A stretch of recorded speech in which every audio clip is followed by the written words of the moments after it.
The main storyline, and I know there are some people that don't love this, but the main storyline coming out of the draft was the slide of Colorado quarterback Shedeur Sanders. Okay. And the question that I kept getting was what happened or what's happening? Okay. I got that from some in the Sanders camp, to be quite honest with you. I got that from a lot of college coaches around, a lot of texts, friends, everybody texting like, what's going on? And so I thought I would just try to like take a seat back and evaluate, okay, what did happen? Now that we've got some hindsight and we can kind of clearly evaluate this, what did happen? So let's go through that just briefly right here. Let's start with this.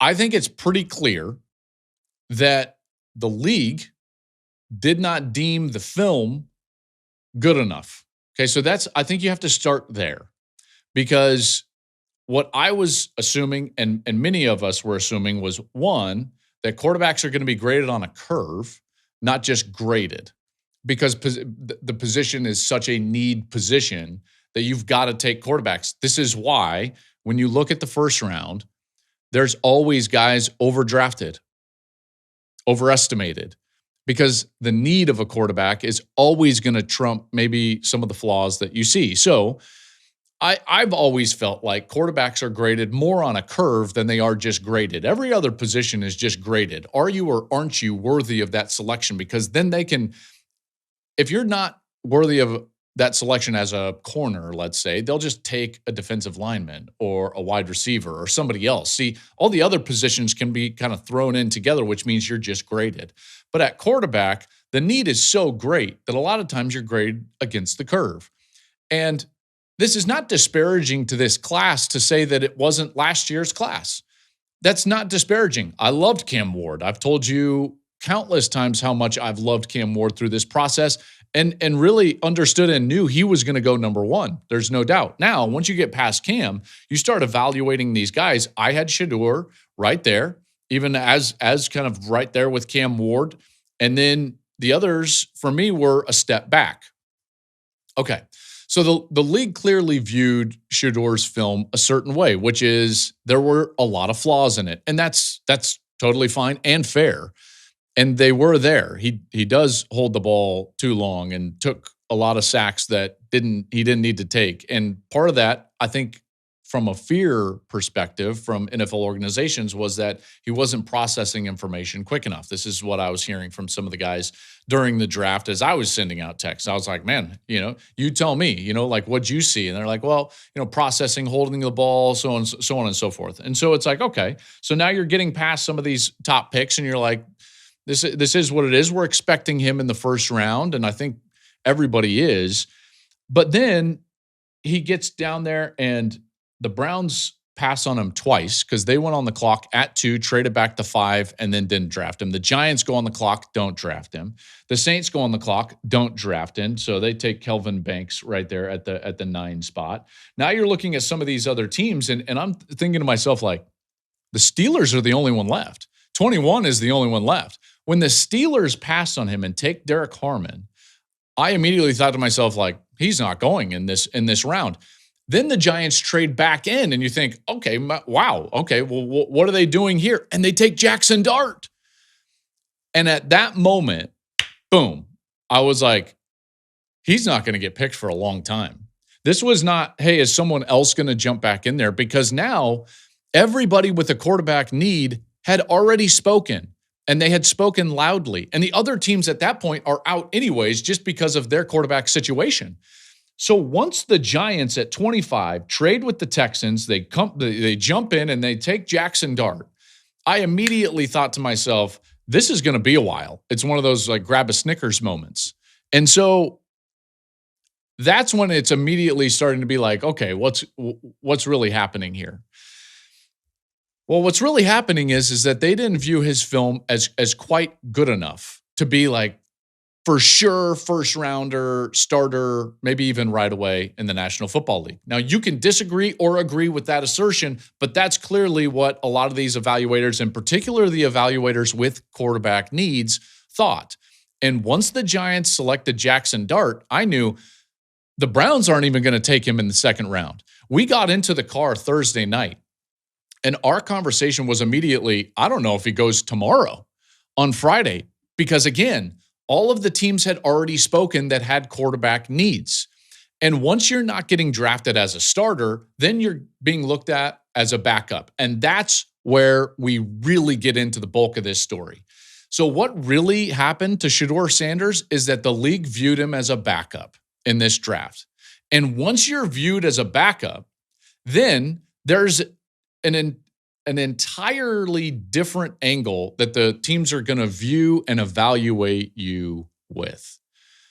This is, I think, the most important piece.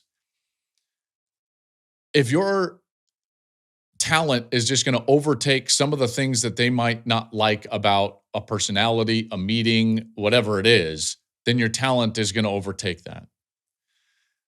But if your film doesn't overtake that, then as a backup, they're going to bring into more of the intangibles.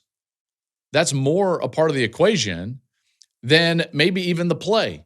And so the way that you're going to be ranked against the other players that also they would say are more backup quality, what they're going to say is like, well, can he be a backup? What is he like as a teammate? What was he like in our meetings? You know, is he going to be fine in the locker room? That's a bigger part of the equation. Why? Why is that? I think that that's pretty self-explanatory, because the last thing any organization wants is for the story to be in the backup quarterback's locker.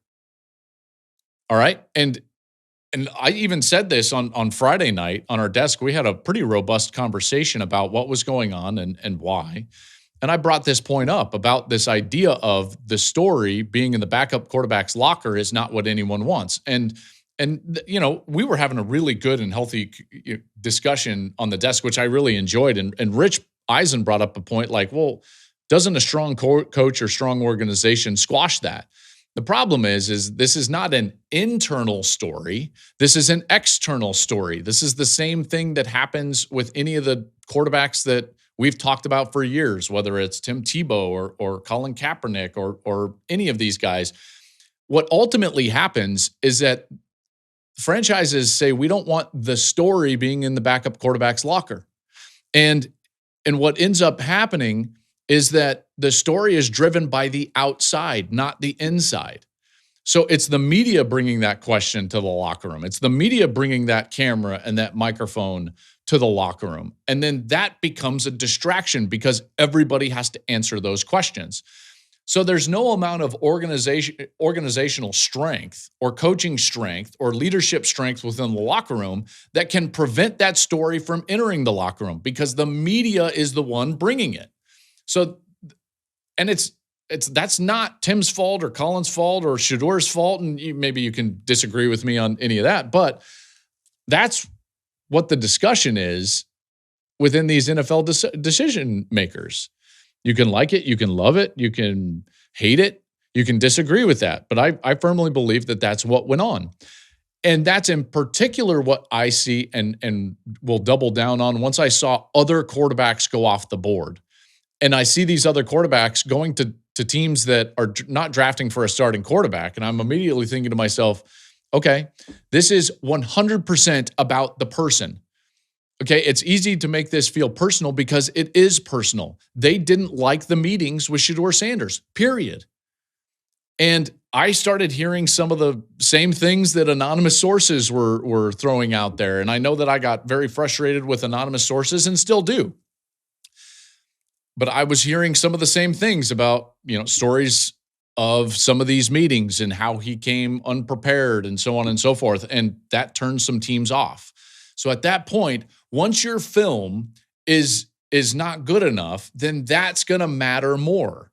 And that's 100% what happened to me. And here's the other part, is that at no point during the process did Shedeur do anything to quiet any of that. He was clearly unconcerned, and he clearly overestimated what his film was and where he was going to go. Because everything that went on, almost perpetuated I think what some of the NFL concerns were. That more concerned with his brand, thought he was bigger than the team or the franchise, more concerned with off the field stuff than on the field stuff. Now, do I think that that's accurate? It's easy to make that conclusion if you just watch from afar, but being close to it, I can tell you that he is very much about football. I talked to a lot of the teammates and a lot of the coaches at Colorado, obviously, and they all said he was very much about football, and he was the reason why they were successful this last year. Yes, Travis was fantastic. There's no doubt, and a rightful Heisman Trophy winner, but the reason that they were better and a top 25 team and had a chance to go and represent Colorado in the Big 12 championship was because of their quarterback play. He was excellent. He was excellent. I thought his film was starter worthy. The NFL deems that it's not. And at the end of the day, once they deem that it's not, they're going to ask this question. And this question is actually going to play more a part of your draftability than anything, which is, do you love football or do you love being a football player? I mean, I honestly believe that that's how this went down. And, the draft set that he built himself, that doesn't help decision makers. Unfortunately, the number issue comes up. Like, that doesn't help quiet that type of narrative. And I said so when they did that, when they retired his number. Listen, I don't agree with the number retiring. It is what it is. I think he's a remarkable player, and he was going to have his name up in the building anyways, because any All-American, in particular a consensus All-American, or any national award winner is going to get their name on the west side of Folsom Field. There's a lot of guys up there, the Matt Russells and Dion Figures and Eric Bieniemys and all of these guys, and they don't have their numbers retired. And there's a spot for those accolades and those accomplishments, which is on the west side. Now, there's a Heisman Trophy winner and now 2 Heisman Trophy winners, and the first one has his number retired. And so, yes, Travis was going to get his number retired at some point. There's a couple of other ones there throughout history. But this idea that it had to happen now and the scope of it, I said at the time that this wasn't going to help the narratives that are building up around him in the draft process. And I will stand by that. I don't think that helped. I don't think that the draft set helped. All of those different things. I think he probably should have had an agent. They will all disagree with me on that. And that's fine. That's totally fine. I think he's a fabulous player that now is going to a situation in Cleveland. And now we get into this Cleveland situation where it actually might be the best possible fit for him. So now I'm excited for Shedeur, because through this entire process, he got put into a place where it's kind of chaos now. They drafted Dylan Gabriel. They've got Joe Flacco in there, who's 40 years old. Deshaun has got the Achilles tear, so I don't really even factor him in this. You've got Kenny Pickett. You're telling me that Shedeur Sanders can't go in there and at least compete and win a spot and maybe even start at some point this season with that list of quarterbacks? I believe he can. This is a terrific fit for him.